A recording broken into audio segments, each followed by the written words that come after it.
자, 그리고 이제 실적 시즌에 접어들게 되면서 실적이 한 단계 레벨업될 관련 내용이 뭐가 있을까, 뭐, 이야기를 들어보면 에너지, 화학, 그리고 뭐 반도체 이야기가 많이 나오고 있어요. 화학 업종과 관련한 코멘트를 좀 들어보고 싶습니다. 어떻습니까? 일단 이렇죠. 어제도 그렇고 오늘도 좀 비슷한 양상. 어찌 보면 반도체 업종이 시장을 지금 끌고 가고 있다. 시장에서는 어제 같은 경우는 이런 이야기까지 나왔습니다. 투탑, SK하이닉스와 삼성전자가 이끌어가는 그런 장세였다라는 이야기. 그만큼 시장, 어쩌면 4분기 실적 시즌과 맞물리게 되면서, 그리고 더 나아가서는 유일하게 기댈 수 있는 업종, 호황을 보여주고 있는 반도체 업종, 이에 대한 관심이 그대로 시장 내 표출이 되고 있는 과정이다라고 평가가 될 수 있을 것 같고요. 여기에 또 한 가지 우리가 간과해서는 안 될 업종이 하나가 있습니다. 바로 화학업종이 될 것 같습니다. 이 화학업종에 대한 관심, 결국은 화학업종 빅3가 있죠. LG화학, 롯데케미칼, 그리고 한화케미칼이 있습니다. 이 세 가지, 과연 이 세 가지를 놓고 어떤 종목을 내 포트폴리오에 담아놓으면 좋을까? 삼성전자와 SK하이닉스를 놓고 어떤 종목을 담아놓으면 좋을까? 여러 가지, 한 가지, 반도체 업종의 호황이라는 한 가지, 그 외의 것들도 봐야 되겠습니다. 화학업종도 마찬가지가 되겠습니다. LG화학은 석유화학, 화학의 기초소재, 세 회사 모두 기초소재를 다 생산을 하고 있습니다. LG화학도 생산을 하고 있고요. 롯데케미칼도 생산을 하고 있고, 한화케미칼도 하고 있다. 근데 여기서 그들이 추구하고 있는, 그들이 포커스를 맺고 있는 전략은 조금은 좀 상이하다. 나와 맞는 전략을 가지고 있는, 나와 맞는, 내가 생각하기에 오히려 조금은 더 긍정적이다라고 생각하는 그런 제품군을 형성하고 있는 종목에 대한 포트폴리오를 늘려가는 것이 맞지 않나라는 그런 생각이 좀 많이 드는데요. LG화학 같은 경우 기초 소재 외에 바이오와 배터리가 있다라는 것. 배터리와 바이오, 이것이 결국은 LG화학의 투트랙 전략 중에 하나다라고 보셔야 될 것 같고요. 롯데케미칼은 조금 좀 다른 전략입니다. 다른 기타 제품들보다는 범용 제품에 포커스를 한다.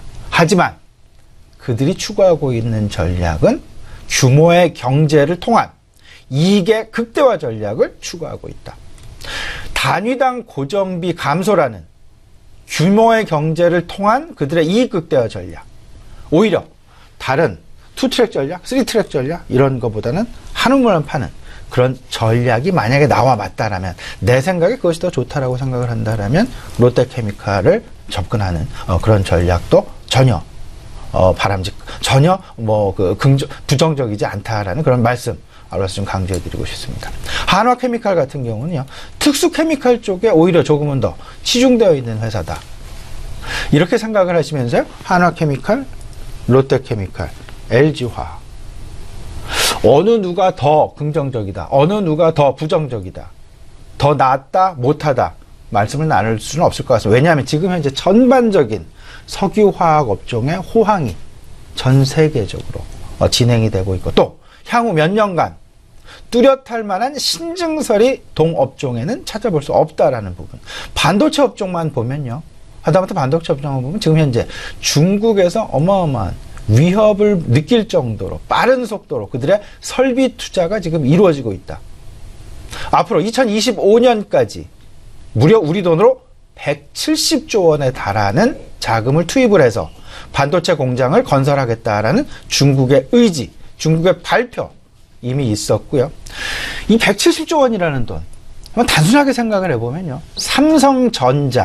삼성전자의 1년에 보통 그들이 투자하는 그 투자 집행 금액이 12조 원에서 15조 원 정도에 불과합니다.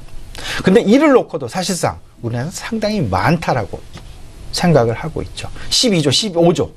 절대 작은 돈은 아닙니다. 하지만 2025년, 불과 8년 안에 이 돈에 무려 12배에서 15배에 이르는 자금을 투자를 해서 반도체 공장을 건설해서 시장 내 실질적으로 물건을 내놓겠다라는 점.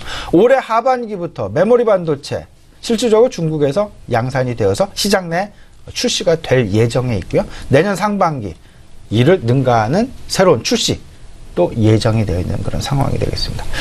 업황이 좋다 보니까 이에 대한 투자가 활발하게 나타날 수밖에 없고, 이런 부분들에 따른 수요와 공급, 이에 따른 가격의 급격한 상승보다는 가격이 조금씩 이제 움직이는 그런 모습들.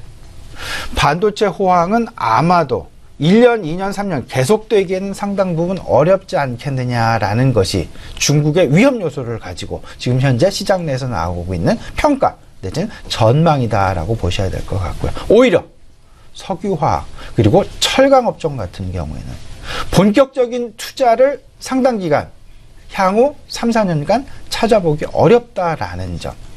이런 부분들을 생각을 해본다라면 오히려 모멘텀은 조금 덜 할 수 있을 수 있겠습니다만은 반도체 업종 좀 짧은 뭐 중기 관점에서의 반도체 업종을 보신다라면 오히려 석유화학 업종 조금 좀 중기보다는 그 넘어서까지 긍정적인 어떤 그 실적의 개선 가능성을 생각을 하셔도 되지 않을까라는 그런 생각 좀 가져봅니다.